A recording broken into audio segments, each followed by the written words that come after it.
Hello, Exalted Ones. Here we are with issue 76, the review. So let's go ahead and get started. First, we're going to start off with Duchess Satine's Coronet.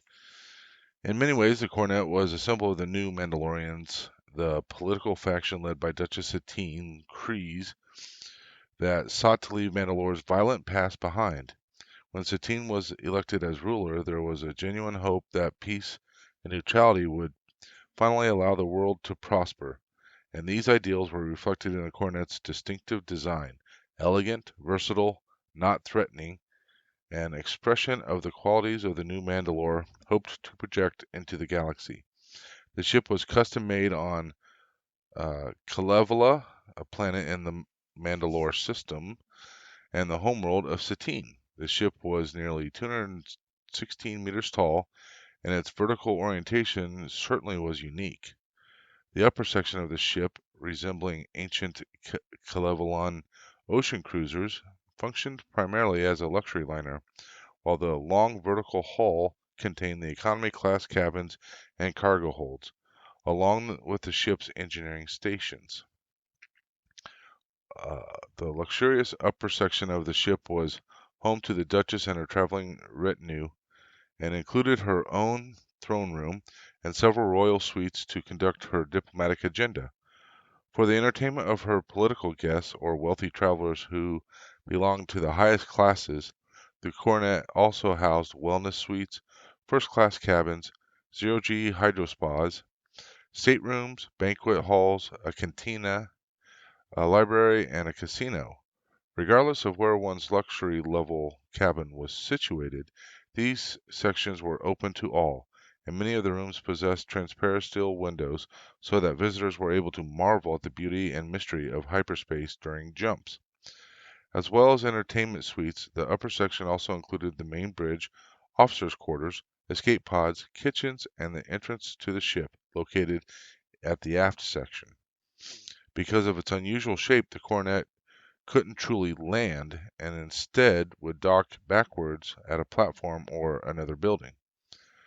A second boarding ramp could be extended directly to the engineering section near the motors and to the reactor shaft, which also was housed in the upper section. As a cargo vessel, the long vertical section of the ship's hull could qualify as a cargo transport, though it also held the economy cabins and the crew quarters, with the first class holds given priority amidst a lot of dark cargo space. Below this, the next section of the hull housed massive power trunking converters and repulsor lift projectors. The lowest section of the ship featured another bridge, and the Coronet's modest armament of laser and ion cannons kept for defense against pirates rather than any violent intent, in line with the new Mandalorian's pacifist ideals. The Coronet may have seemed like a plaything of the rich and powerful with its luxury upper sections, but it also offered cheap passage to many travelers. Before and at the start of the Clone Wars, the ship transported more and more Republic tourists around the Mandalore sector, which proved beneficial for the economy and many planets, including Mandalore itself. Satine's ship was a unique example of a vessel combining functionality with an economic and political purpose. Despite the damage sustained during the Clone Wars, the Coronet continued to serve the Mandalorian people even after the fall of Satine and the new Mandalorians. Attack on the Coronet. When the resurgence of Death Watch threatened the independence of the Mandalore system, Duchess Satine traveled to Coruscant to appeal to the Senate. Under the watchful eyes of Obi-Wan Kenobi and Anakin Skywalker, Satine invited several senators aboard the Coronet for a meeting. However, it was soon revealed that Senator for Satine's own homeworld of Kalevala, Tal Merrick, was an agent of Death Watch and had smuggled a crate of assassin probes on board to disrupt the meeting. Merrick also contacted Death Watch leader Pre Vizsla, arranging for CIS battle droids to board the Coronet. When these attempts were thwarted, he took Satine hostage, goading the Jedi who he believed would not kill him out of respect for Satine's pacifist ideals. However, while Obi-Wan deliberated, Anakin wasted no time in cutting Merrick down with his lightsaber. Anakin just didn't mess around. That's just all there is to it. Behind the scenes, Tale of Two Ships. The Coronet featured heavily in the Mandalore-based story arc of Season 2 of the Clone Wars, which follows Duchess Satine's attempt to bring about a lasting peace on the historically warlike planet. Inspiration for the unusual design of the ship itself came from the series supervising director Dave Filoni and was conceived in two parts. The upper section, with first class lounges and a wooden steering wheel, which steps outside the Star Wars universe to reference the luxury ocean liners of the 20th century, and the contrasting lower section, which was more typical of sci-fi, drawing on the dark and eerie passageways of the ship seen in Alien. There you go. Maz Kanata's castle on Takodana. Takodana. For most that traveled the galaxy, Takodana was not a common destination. Situated in the western reaches of the Mid-Rim, this heavily forested world held little that would interest most galactic tourists, other than perhaps the odd traveler wishing to lose themselves in the green and forget their worries. However, the planet held significantly more importance for those who operated on the gray fringes of the galaxy's society and its laws. Anyone who was serious about making it in the world of smuggling, piracy, or the like would be much more familiar with Takodana and with its primary point of interest, the castle of Maz Kanata. Built on the shores of a gently lapping lake, the castle, owned and run by the diminutive Maz Kanata, had stood for well over 1,000 years by the time of the New Republic. Prior to the establishment of the castle as an intergalactic safe haven for travelers and professionals with questionable backgrounds, the site on which the structure had been erected was rumored to have been the location of the fierce conflict between the forces of the Jedi and the Sith. Given that Kanata, who was also thought to be more than 1,000 years old, was force sensitive, that seemed to many to be more than a coincidence.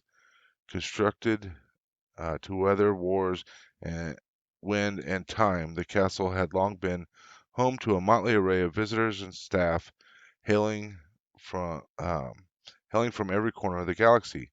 Despite its open door policy and guarantee of a space at the bar for any visiting smuggler, bounty hunter, or intergalactic emissary, an unspoken code of conduct was developed over the many centuries of Maz's ownership. Everyone was to be treated equally. Fights and grudges were to be left outside, and in return, a port in the storm was always made available. Let's come back here and talk about the forest of Takodana. The location of Maz Kanata's castle, nestled between a seemingly placid lake and woodland, lent to its mysterious, timeless air. The forests surrounding it were dense, the trees and rocks covered in moss and lichen. Uh, it was a dark, primordial place. The terrain rose and fell sharply, with tall rocks cleft apart to allow twisting paths through the perpetual gloom. Ivy and tree roots made the paths treacherous, while mounds of old fallen leaves blanketed the ground, hiding shifting stones. There was always a feeling of being watched, while this was in part down to the security system around Maz's home. It had also to do with the popular rumor that the castle had been built on the site of a battle between the Jedi and the Sith of legend, whose spirits were said to haunt the forest. Few who came to Maz's castle lingered long in the woods outside, and everyone stayed on the paths. A cosmopolitan castle. Let's talk about the traveler's resource first. For 1,000 years, the castle of Maz Kanata served as a staging post for travelers steering their vessels in any direction, towards the core worlds and around the arc of the Mid-Rim, on towards the Outer Rim territories and wild space, or deep into the mysterious mysteries of the unknown regions. No matter their profession or legal status, being from far and wide were always welcome to the castle, and enjoyed the anonymity and respite Maz Kanata allowed them. Temporary as it may be, located on the shores of a tranquil lake, the castle was warmly appreciated by many. The castle itself was enigmatic as its owner. Delving as far down into the ground as it stood tall in the sky, Maz's castle was replete with guest rooms as well as many areas considered out of bounds to visitors. At the height of popularity, its kitchens churned out food constantly to satisfy the round-the-clock arrival of guests. Such travelers took full advantage of the Kanata's wisdom and hospitality and were greeted by both ancient surroundings and advanced technology. The structure being uh, the structure being threaded with high-tech communications equipment and sensor arrays to allow Kanata and her guests to keep a close eye on the state of the galaxy. All manner of entertainment was found within the walls of the castle, and along with professional gamblers, many bands and musicians would often find work at Kanata's. And while the venue was mostly a front for other less reputable activities, many musicians starting out at the castle went on to have long and interesting careers. The castle's success lay in the diversity of its guests. Pirates mixed with assassins, bounty hunters drank with spies, while presidents traded small talk with gang lords. In a galaxy so eclectic in nature, there were few watering holes as cosmopolitan as Kanata's. So was that for centuries. This combination of an enigmatic and wise host, serene location, and door that was always open made it a favorite of many. Its position in the mid-rim, specifically the western reaches, only furthered its popularity, with Takodana serving as a logical waypoint for those heading rimward or coreward on whatever business might attract them. Maz's castle always attracted trouble. In a very real sense, it was its purpose. Trouble could be very profitable. Maz knew the risks, accepting them with the wisdom of her long years brought uh, with the wisdom her long years brought her. When, some 3 decades into the reign of the New Republic, Han Solo returned to Maz's castle to her annoyance, leaving Chewbacca, her favorite Wookiee, minding his ship.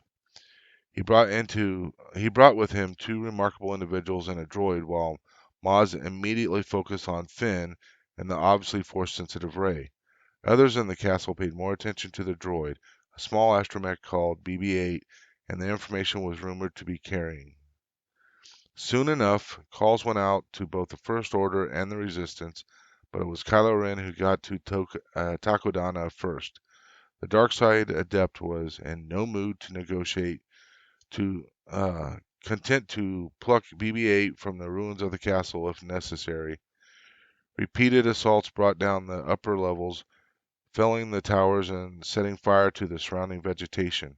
When the fighting was done, the First Order, driven off by a last-minute resistance rescue by a squadron of X-Wings, Maz and the majority of her staff and guests emerged from hidden shelters.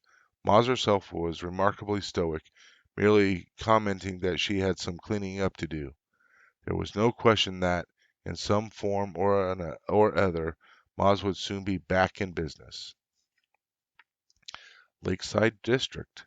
Many of the glorious backdrops and vistas that bring the Lakeside Castle of Maz Kanata to life were filmed in England's Lake District, shot in July 2014.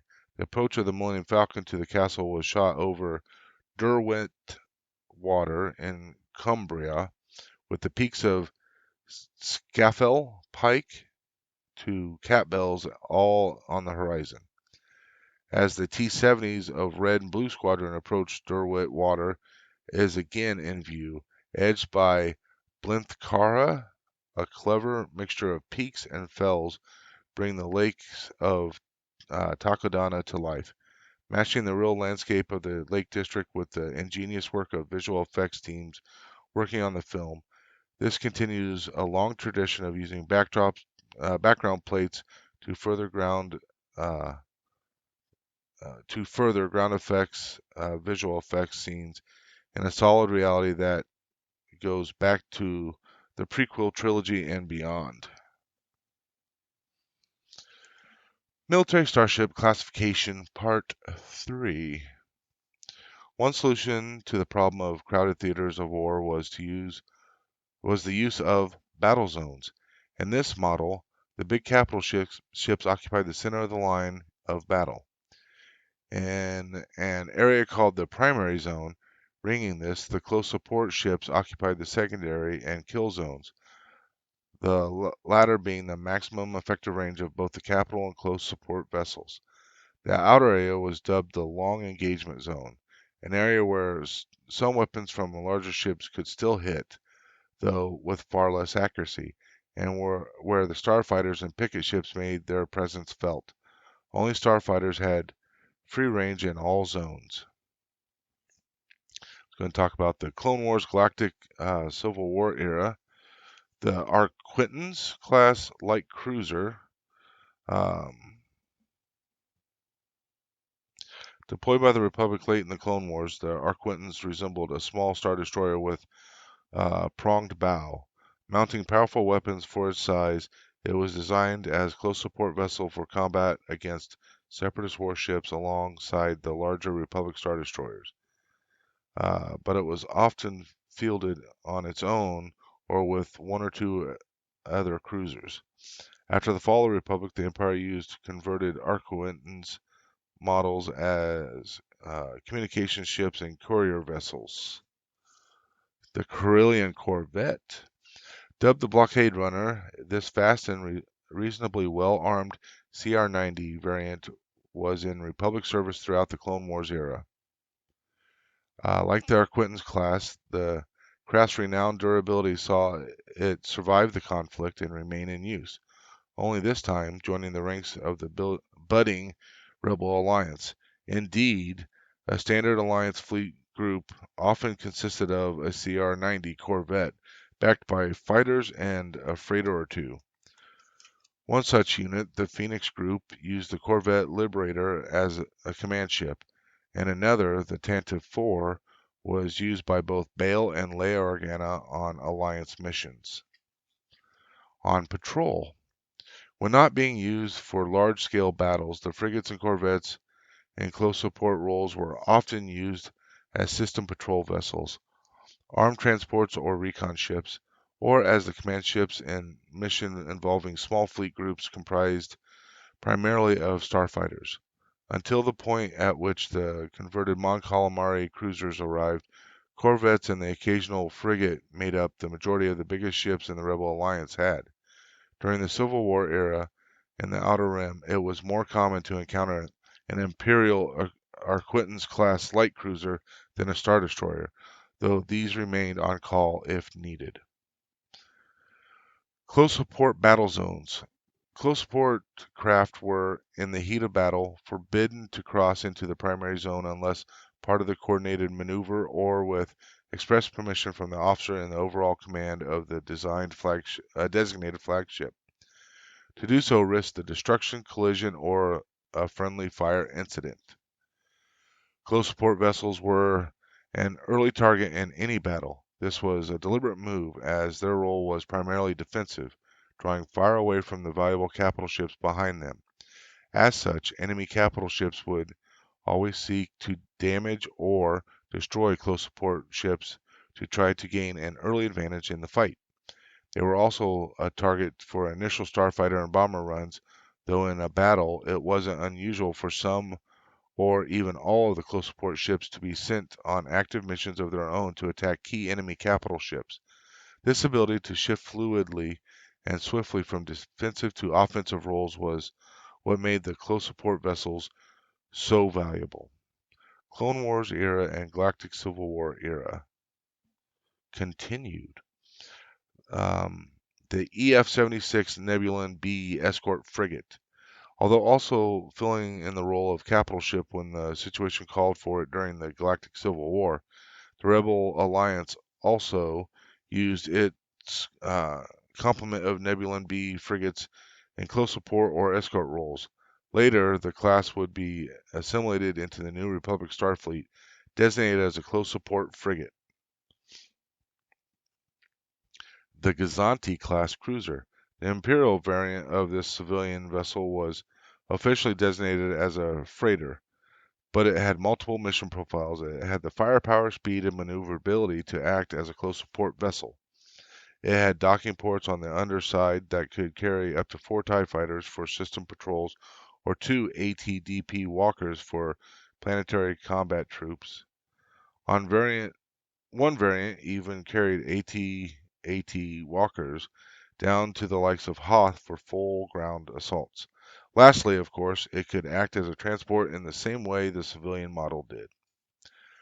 There you go. That is everything for the review of issue 76. And again, we did the bottom part of um, the mandible, the one of the mandibles there. I would guess that it's probably the port side. And then we did a couple of the inserts, fixed up some painting and all that kind of stuff. So that was issue 76. Next time we'll have issue 77, and we're going to start getting some of the stuff for the sides of the mandibles. So that should be interesting. It's really going to start taking shape now. All right, everybody. Thank you all for watching. I appreciate it very much. Hey, if you know somebody that's a Star Wars fan, point them this direction. Maybe they'll enjoy this as well. Thanks, everybody. May the Force be with you always.